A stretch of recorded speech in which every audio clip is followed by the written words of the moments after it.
Revenge is an ugly word, but for some it is the only chance of healing. This is a story of retribution that lasted for 30 years. Munich, 1972. Millions of viewers around the world tune in to watch the start of the 17th Olympic Games. Thousands of people arrive in the city from all over the world to celebrate another festival of international goodwill. Among them are 28 Israeli athletes, full of optimism and hope.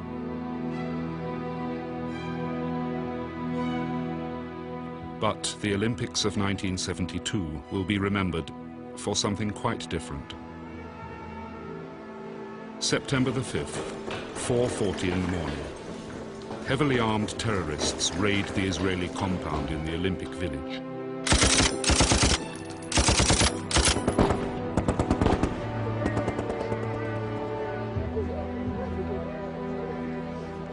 Eleven Israeli athletes are killed. Prime Minister Golda Meir informs Parliament of the tragedy. Her response is to form a top-secret committee that will lead a campaign of retribution against those responsible for the Munich Olympic massacre.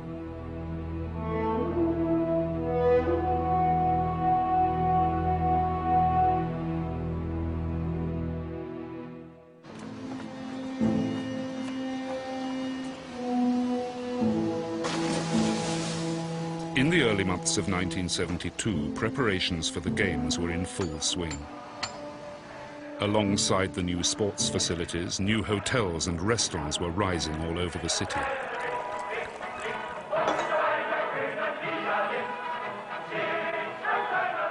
Elsewhere, other preparations were also in hand. In Lebanon, members of a terrorist organization called Black September, a branch of the Palestine Liberation Organization, were also training for the Olympics.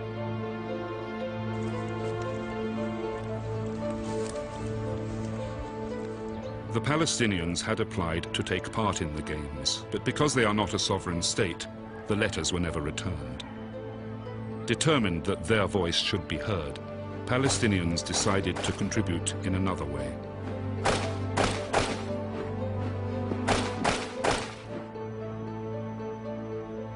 The plans were drawn up here in Beirut in January 1972 by 4 of their leaders.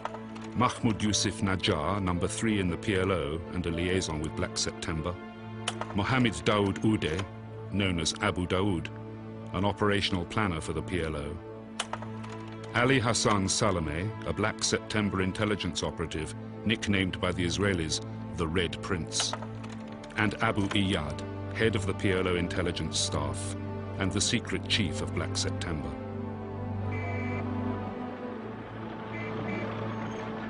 What they plan is to be seen live by the entire world. At the time, they did not expect it to end in the way that it did. Eric Rouleau is a writer and journalist who knew Abu Iyad well. Yes, this is a book which I wrote with Abu Iyad. The book, My Home, My Land, which they wrote together, describes what went on behind the scenes. The Palestinians were humiliated. The Palestinians were desperate.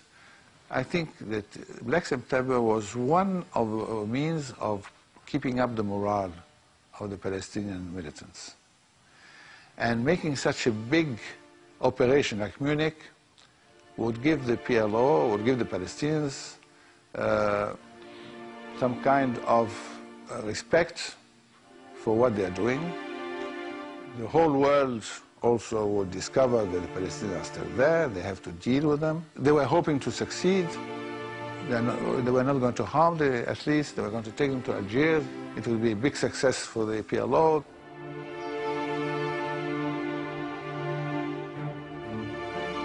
In order to succeed, they need a lot of information about the Olympic Village, and for this they need local help. In the summer of 1972, Black September contacts the Red Army faction, or RAF, a German terrorist group. In August, the RAF begins monitoring security around the Olympic Village, supplying Black September with pictures of targets and details of routines.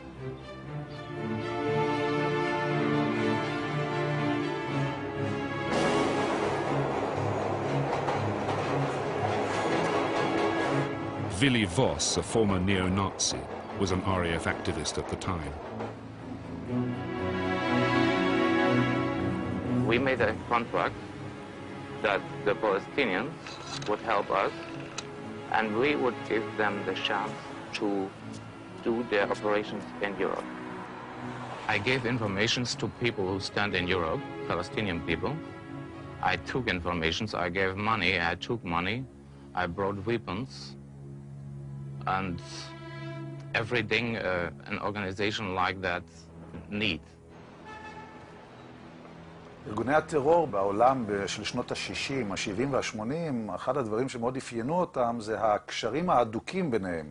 בין ארגונים שלכאורה לא היה ביניהם שום דבר משותף. אם זה ארגון גרילה אורבני בדרום אמריקה, ארגון בסקי שמנסה להשיג עצמאות לחבל ארץ בספרד, אנשי באדר מיינהוף, וכמובן הפלסטינים שבשלב זה או אחר שאפו להקים מדינה משלהם. וכל הארגונים האלה, למרות שבעצם לא היה להם שום דבר משותף, יצרו אידיאולוגיה משותפת של מאבק למען זהות לאומית, למען בית לאומי, נגד מה שהם ראו ככוח כובש או כוח אימפריאליסטי, ובאופן טבעי התחילה מעין בורסה של שמור לי ושמור לך.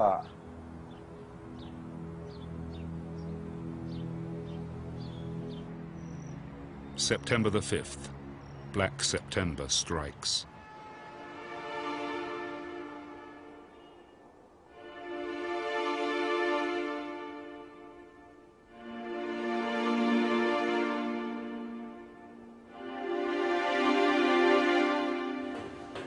At 4:40 in the morning, a group of hooded figures enter the Olympic Village. They move systematically through the buildings, scanning the hallways in search of Israeli athletes.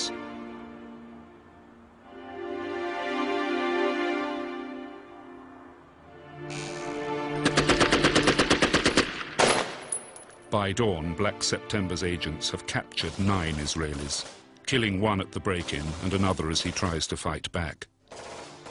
In a matter of minutes, the terrorists have taken control of the Israeli compound. They threaten the German authorities with a bloody massacre if their instructions are not followed. Esther Shachamorov, a sprinter in the Israeli team, was in the women's quarters.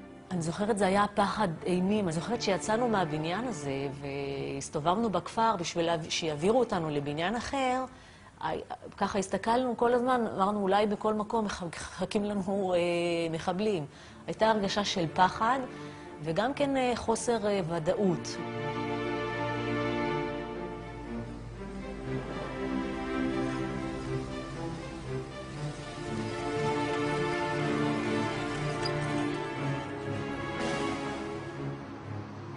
In Israel, Golda Meir wakes up to the news at home in Jerusalem. She was shocked. It was one of the most shocking experiences in our history. For Golda, this is more than another act of terrorism. The murder of Jews on German soil brings back memories of the Holocaust, still vivid in her mind. She is perceived as the Jewish mother of the Israeli people, and she feels it her duty to defend her children. Revenge is the only option. The immediate question that stood before us, can we send a unit from here, from Israel to Germany in order to release the sportsmen? Golda Meir calls in Tzvi Zamir, head of Israel's Central Institute for Intelligence and Security, a secret organization known around the world by the Hebrew word for institute, Mossad. She also summons Aharon Yariv, head of military intelligence, to discuss the possibility of a rescue operation. All along the day, there were here a lot of intensive consideration what should be done. Ehud Barak, later Israel's prime minister, commanded a combat unit at the time. I was at the time the commander of our elite unit that was more trained than any other unit here and probably in the world at the time.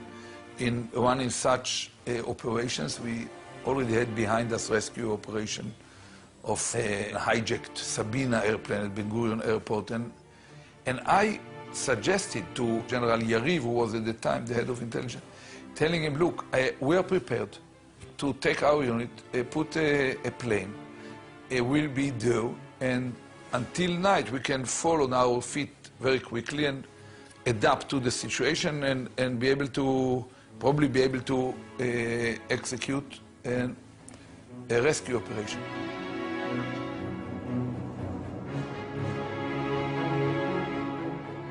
We sent the head of our Mossad to Germany to check the possibilities. The Germans thought that they can handle it. והמטרה של צביקה זמיר הייתה, בין היתר, מעבר לנוכחות ולבדוק מה קורה, לשכנע את הגרמנים, את הממשלה, את ראשי הצבא, שאנחנו נבוא לבצע את זה. היינו כבר בכוננות כאן, היינו באיקון לנסוע לשם. At 2:30 that afternoon, Mossad chief Tzvi Zamir lands in Munich and is immediately taken to Knollestrasse, where the hostages are held. He comes with a message from Golda Meir, who offers help to the Germans. As the media gather outside the building, the terrorists issue their demands. They provide a typewritten list of 234 Palestinian and German prisoners to be released. Among them Ulrike Meinhof and Andreas Baader, founders and leaders of the notorious Baader-Meinhof gang.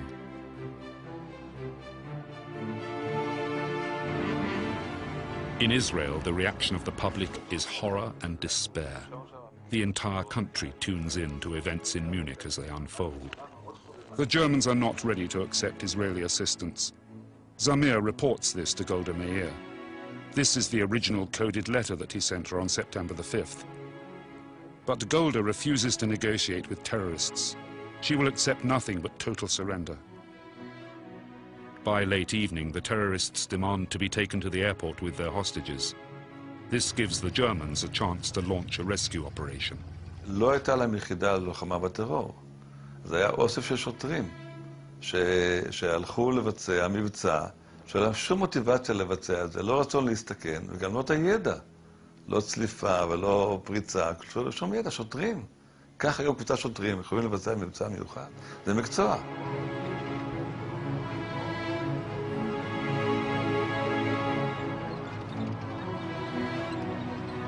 As they reach the airport, the police strike, but they lose control.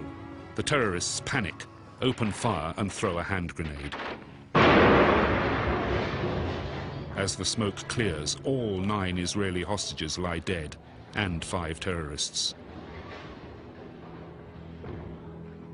3 terrorists survive and are arrested by the Germans.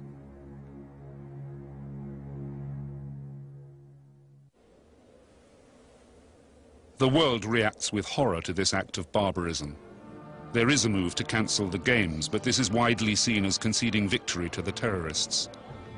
After a memorial ceremony, the games continue without the Israeli team. They choose to return home. They have lost 11 of their friends. Esther Shachamarov has lost her personal trainer. לאבד פתאום בן אדם כזה, ופתאום אתה חוזר באווירון, הוא הביא אותך לשם, זאת אומרת, אנחנו באנו ביחד, ואני יושבת באווירון, ואני יודעת שהוא למטה בארון.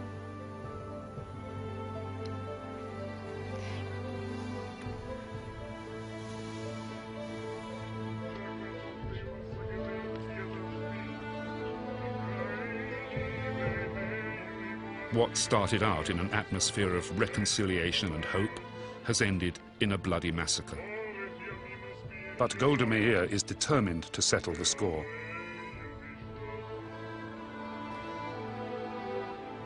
As the nation mourns, Golda Meir assembles the heads of Israel's intelligence to form a top-secret team whose mission will be to terrorize the terrorists. It is to be known as Committee X, and its leader is General Aharon Yariv. Yariv believes in quiet action, executed without the help of the international community. The international community did not take a strong stand at that time against terrorist activity and did not take decisive action against terrorists even when they captured terrorists. Many of the terrorists who were captured red-handed in dastardly attacks were let go free.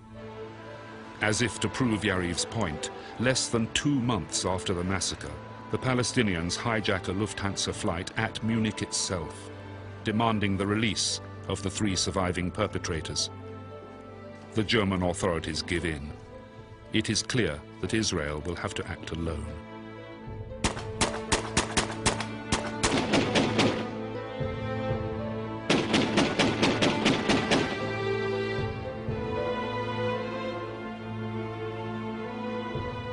Under Committee X, Mossad sets up a special unit of agents that will hunt down and kill every person involved in the Munich attack, one by one.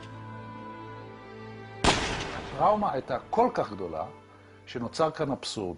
מדינת ישראל שביטלה את עונש המוות, אין עונש מוות בחוק הישראלי, מלבד לנאצים ומשתפי פעולה עם הנאצים. ובגלל הטראומה של מינכן, מדינת ישראל החליטה להוציא להורג אנשים שהיו קשורים באופן ישיר לטבח של מינכן. But within Mossad, it is agreed that at this time, killing the operatives is justified. I think there is a lot of logic to do it, because if you don't do it, these same people will continue to cause the death of innocent people. So in a way, you are saving lives by doing it. So although I personally am dead against, for example, summary executions of murderers and things like that, but if you have a case where you can save lives and you know that these people will continue to kill, then you have to take drastic action. If we can allow Israelis or Jews to become targets all around the world, you know, it cuts underneath somehow the way that Israel perceives itself and the raison d'etre of having Israel as a shelter. If as a result of having this shelter, Jews all around the world or Israelis are under higher risk without any kind of capacity to respond, that would give the wrong signal to the terrorists. In Tel Aviv, Mossad begins to gather information on the terror group responsible for the massacre. Golda is kept informed every step of the way. Personal dossiers are assembled for each of the terrorists. At the top of the hit list of 12 known terrorists is Ali Hassan Salameh. The Red Prince has eluded Mossad before, but this time they mean to eliminate him. From its stations around the world, their intelligence sources provide Mossad with valuable data on Black September, its personnel, weapons, and financing. Recruiting agents among terror organizations is one of the most difficult things to do, because terrorists are usually very motivated. They usually operate in small groups, and it's very, very difficult to find someone in those small groups who is willing to betray his comrades and his ideals and to talk. But I can tell you that we certainly did succeed. By October 1972, Committee X has produced a heavy file on Black September.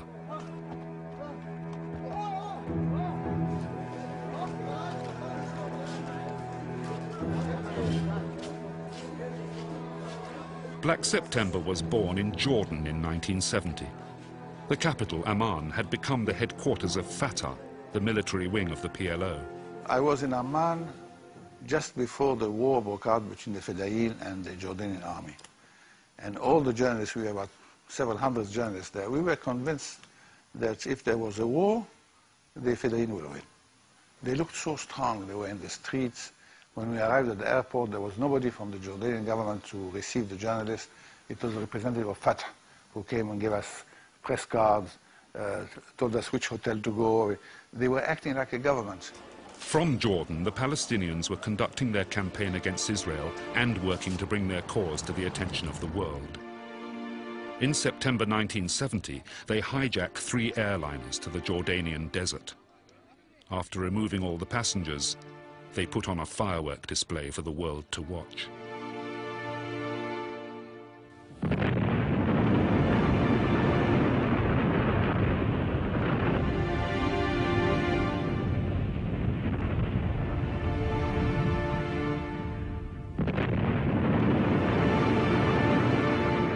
For King Hussein of Jordan, this is a step too far. Well, actually, the hijackings, as far as I was concerned, were the straw that broke the camel's back. Something had to be done. And the humiliation of having aircraft flown into the country and innocent passengers being whisked away to various parts of the country and being unable to do anything about it, and subsequently having these aircraft blown up was something that questioned whether Jordan really existed or whether it didn't. Hussein's army launches all-out war on Jordan's refugee camps. A bloodbath follows as thousands of Palestinians are killed and tens of thousands are wounded. Many of the Palestinians are expelled, forced to relocate to run-down camps in South Lebanon. The PLO changes its address to Beirut. From the ashes of the burning camps, a new and vicious terror group is born to live under the PLO's umbrella. In commemoration of the recent tragic events, it will be called Black September.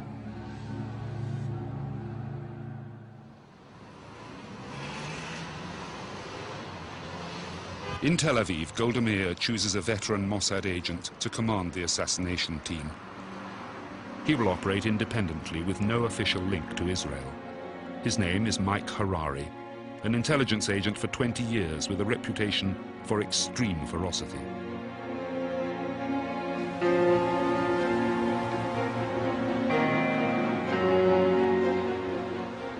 Mike Harari chooses Paris as his headquarters, settling there under the alias of French businessman Edouard Lasky. He handpicks his team of assassins. Much like the terrorists' cells in Europe, Harari assigns separate tasks to small groups. They will act independently. מייק הררי קיבל הוראה, אתה תקבל רשימה של אנשים שהיו אחראים ישירות לטבח במינכן, ואתה תדאג לכך שהם לא ימותו מוות טבעי. וזאת בהחלט, זה רגע מאוד מכריע, לא רק בתולדות מדינת ישראל, אלא גם בתולדות הטרור הבינלאומי. מכיוון זאת פעם ראשונה שמדינה סוברנית בעצם נטלה על עצמה לפעול על פי אותו קנה מידה ובאותם כלים של ארגוני הטרור, ובעצם, אם אפשר לומר, לפעול כארגון מאפיה. אתה בא לחסל אותי, אני אחסל אותך.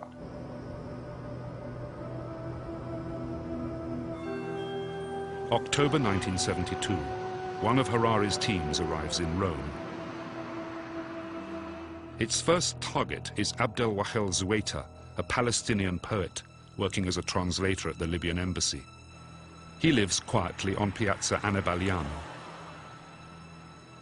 Mossad suspects that as the Black September representative in Rome, Zuwaita was involved in the logistical organization of the Munich operation. October the 16th, 1972, 10:30 in the evening. Zuwaita returns home from work. Behind the door, a figure waits in the shadows. 11 bullets are fired into his body, one for each of the slain athletes. He dies instantly. Golda Meir receives the message. Number one is down.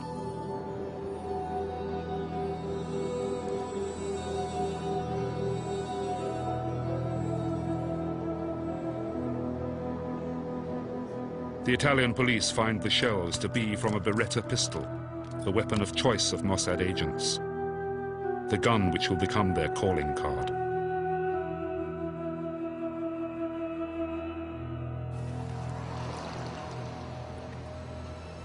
December 1972, Paris. Dr. Mahmoud Hamshari, the PLO spokesman in France, lives at number 175 Rue d'Alésia.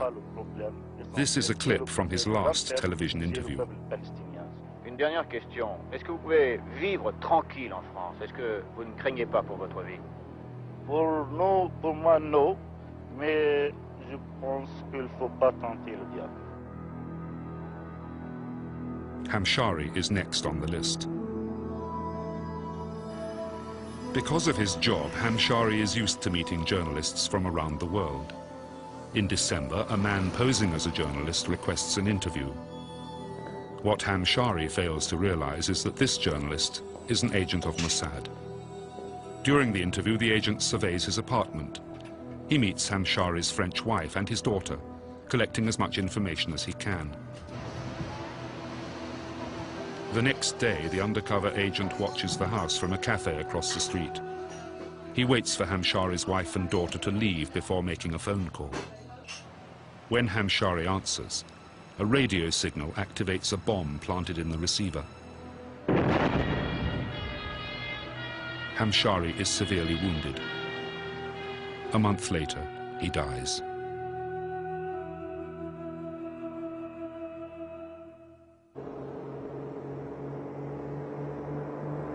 Three weeks later, Harari sends another team to Nicosia, Cyprus. Hussein Abd al-Khir, the PLO's major contact with the Soviets, is next on the list. Golda needs to make it clear that her revenge will reach the perpetrators, wherever they may try to hide.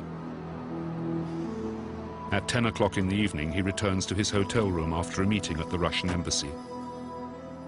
As he lies down on his bed, a pressure bomb planted underneath it kills him instantly. Al-Khir is buried in Cyprus.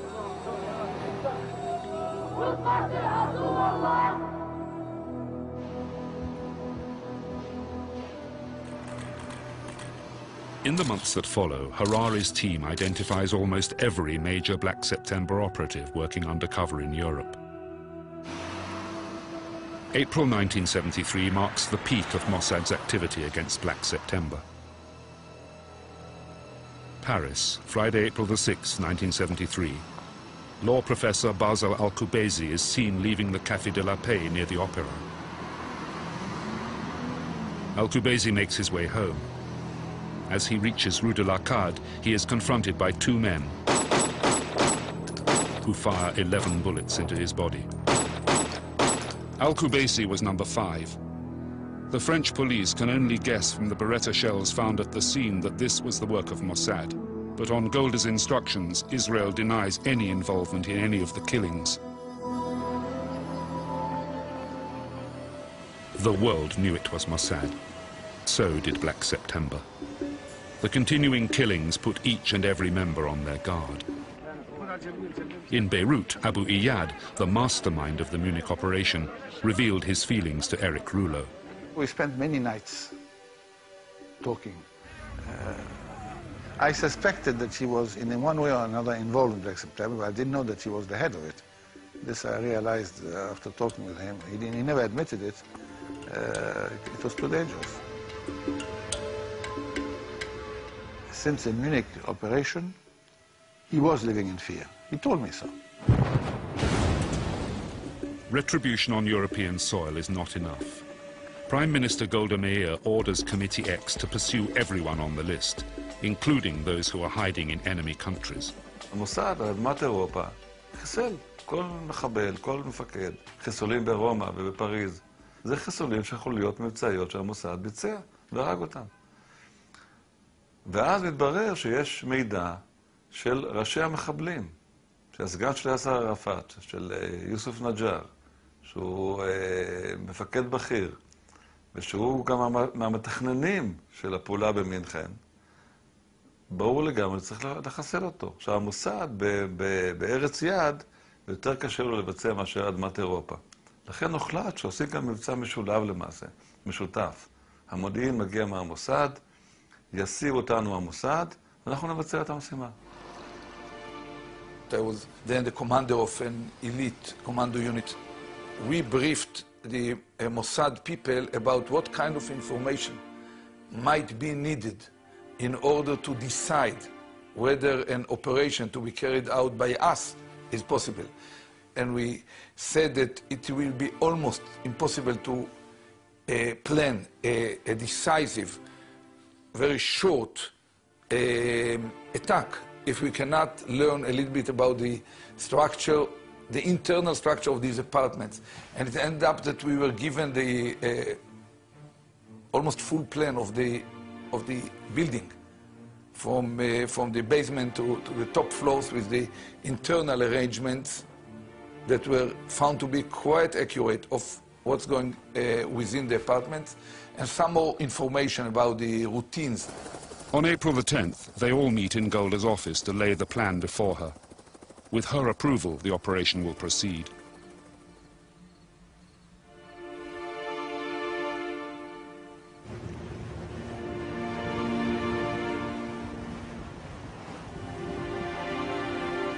On the evening of April the 11th, 1973, Operation Springtime of Youth begins. Supported by the Navy, a special commando unit makes its way towards the shores of Lebanon.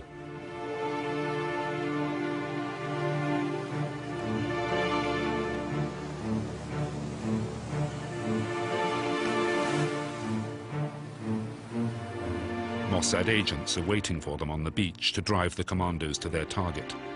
אנחנו נחתנו כ-20 קילומטר דרומית לביירות, במקום חוף הים, במקום יחסית שומם. ואנשי המוסד חיכו לנו 3 מכוניות. עכשיו, אנחנו התחפשנו לחלק לגברים תיירים וחלק לנשים. אני בסך הכל 14 לוחמים בסך הכל, אהוד ברק מפקד הכוח הזה. אני תייר לצורך העניין, אהוד ברק בת זוג שלי, מחופש לאישה, היה לו בייבי פייס. עוד נקודת חן הוסיפו לו. המוסד, המאפרת של המוסד, איפרה את כולנו, שנהיה יפים, מצחצחים, וכמו תיירים אמיתיים, למרות שזה לילה מואר וכל זה, עם תאורה, אבל חיפשו אותנו, אבל כל פרט הם יושבים, אין שום פה ויתור על שום דבר. אהוד ברק נראה אישה מטווח של חצי מטר, הוא נראה אישה. I was kind of in modern clothes with everything in place, and I was a brunette, and I had a stocky blonde. Besides me and 2 other blondes entered into the buildings with the squad. They are to raid an apartment block in the heart of Beirut. 3 high-ranking Black September officers are living there.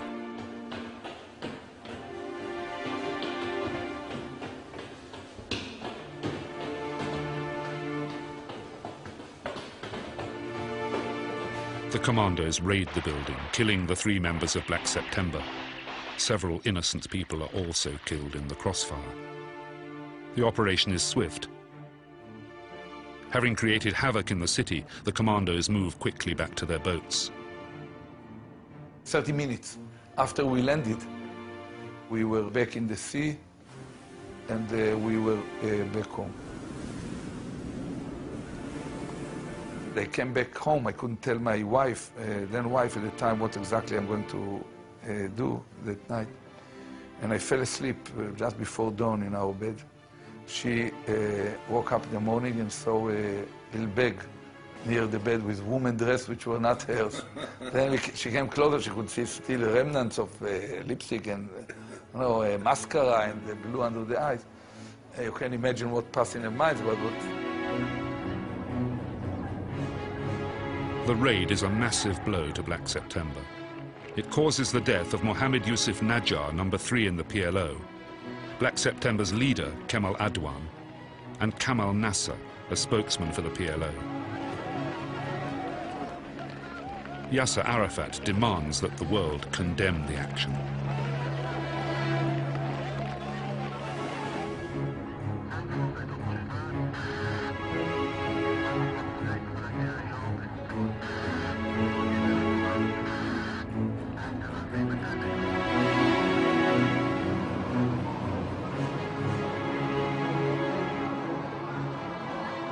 In Athens the next morning, Musa Abu Ziad hears the news of the attack in his rented room. He is another one on the list of Munich conspirators. Abu Ziad rushes out to buy a newspaper. While he is out, Mossad agents enter his room and plant a plastic explosive charge under the bed.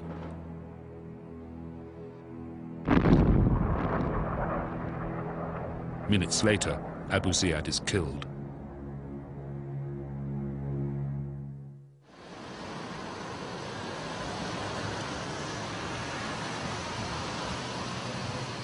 The hit list grows ever shorter.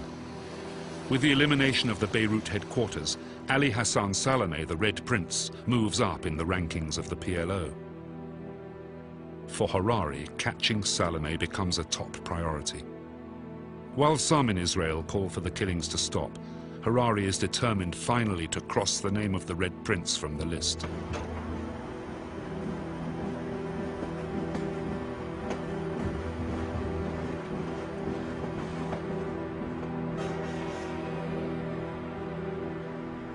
Norway, July 1973. Mossad agents receive a tip that Salome has gone to ground in the city of Lillehammer. Harari travels to Norway to command the operation himself. He has two teams, one of logistical planners and the hit team.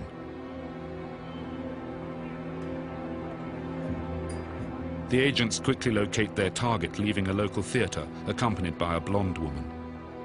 The man's features resemble those of Salome, and his attraction to blondes fits the profile compiled by Mossad.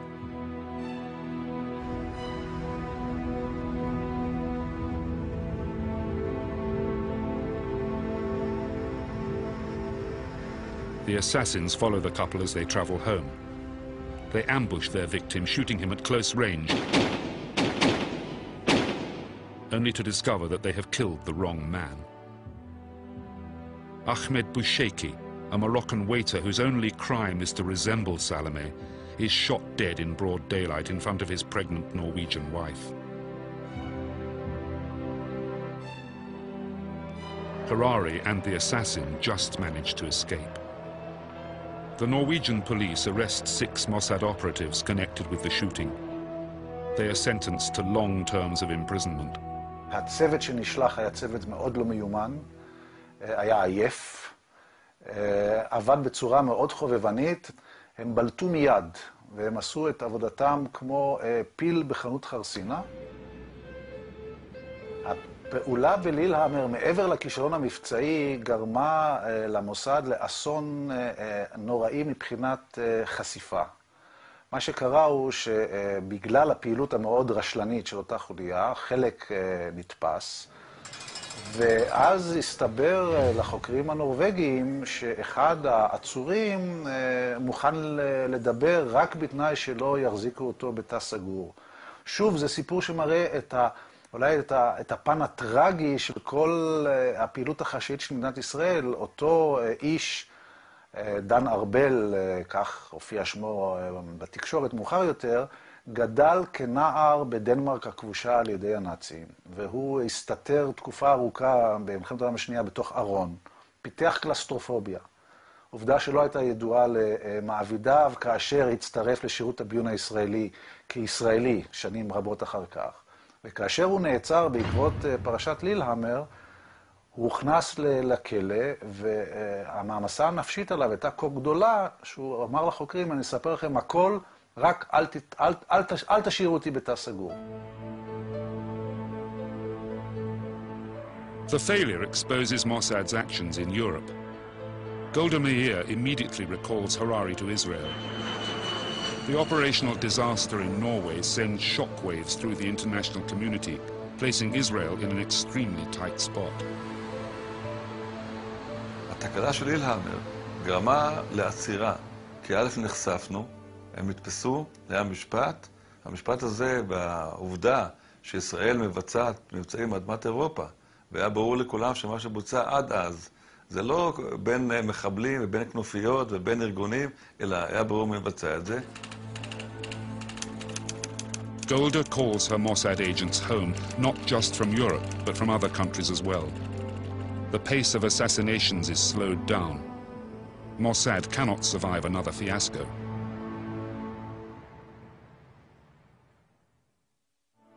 Golda Meir remains Prime Minister until 1974, when she is succeeded by Yitzhak Rabin.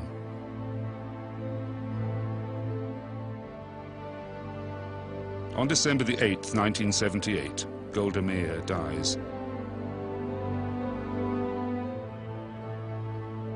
Thousands come to pay their last respects to their Jewish mother. But despite her departure, her legacy of revenge lives on. Her successors will not rest until Golda's list is completed.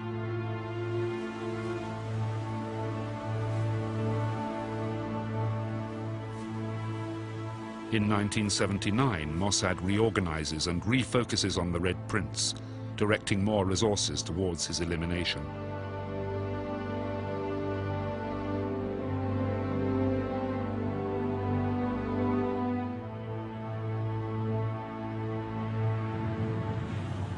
Ali Hassan Salameh has evaded the Israeli secret agents in Europe for years. He leads a luxurious life with the salary of a high-ranking PLO activist and a new wife, the 1971 Miss Universe from Lebanon. By 1979, the Red Prince and his wife Georgina have settled down in Beirut, though Salameh continues to have an eye for other women. I met him once or twice, but I didn't like mixing with him because I knew he was a killer, Hassan Salameh. Hassan Salameh is probably one of the great killers of the PLO. I mean, I didn't like him very much. He was a playboy. You would see him on the beaches of Beirut, very well dressed, with a lot of women around him. I mean, he was quite a figure. His lifestyle made him antipathique, made him not likable by the Palestinians who were living a hard life. And he had a lot of money. Nobody knew where money was coming from. He was spending in cabarets. Some say the money comes from America. Salameh has very good relations with the CIA. He might be their top agent in Lebanon. This relationship enables Salameh to boost the Palestinian cause and to promote Arafat in the international arena. He was, it seems that he was very smart and that he was having an excellent relationship with the CIA, probably giving them things which they wanted. I mean, he knew how to deal with them. And the Israelis were frightened of this because they were afraid that he would turn the Americans on the side of the Palestinians. That was the real reason why they hated him. Ali Hassan Salameh, בגלל שהוא היה ראש מפקד ספטמבר השחור, בגלל הטראומה הנמשכת של טבח מינכן, הוחלט בביון הישראלי שלמרות השנים הרבות שעברו, הוא טסט קייס. כלומר, פה יש עניין ליוקרה הישראלית. אם חיסלו את כל סגניו, את כל העוזרים שלו, עד האחרון האפסנאים, אין שום סיבה שלא לרוצץ את ראשו של הנחש. Israeli intelligence, aware of his weakness for women, sets a honey trap. Erica Chambers, an agent sent by Mossad, meets Salameh as if by chance. She is an attractive woman and he is immediately smitten. They have a passionate affair, during which Chambers closely observes Salameh and reports on his daily routine.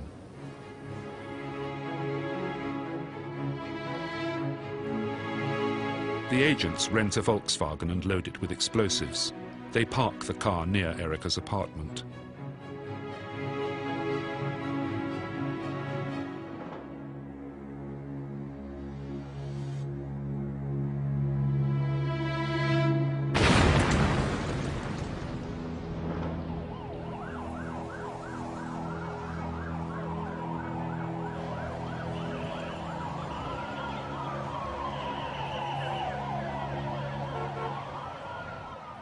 Ali Hassan Salameh, Abu Hassan, was martyred on the path of the revolution and liberation. At 4 p.m. Monday, January 22nd, together with 4 of his escorts, due to a remote detonated explosive charge. The Red Prince, one of the key planners of the Munich massacre, is dead. The Central Committee of Fatah and the PLO, while notifying the martyrdom of the militant leader Abu Hassan, in charge of the Special Operation Branch, which used to hit and chase the Zionist enemy wherever they were, affirms that the murderers will not escape the punishment of the revolution.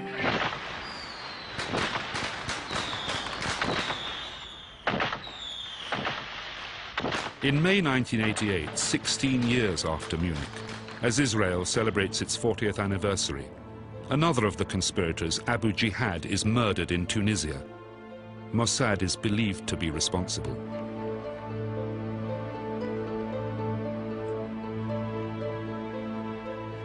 No one knows how many names were on the list compiled by Committee X, but the assassinations continued into the 90s. Today, more than 3 decades after the Munich massacre, Most of the terrorists involved in the attack have been killed by Mossad.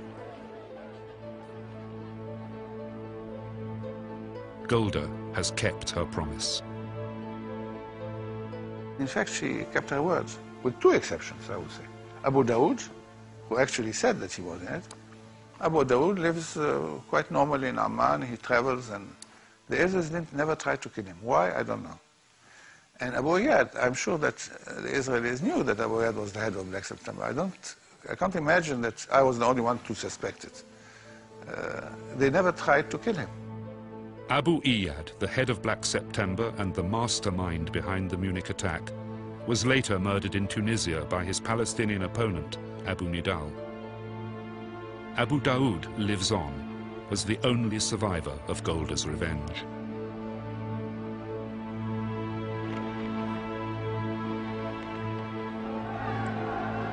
The painful memories of Munich have not faded, nor have the wounds been healed by the retribution.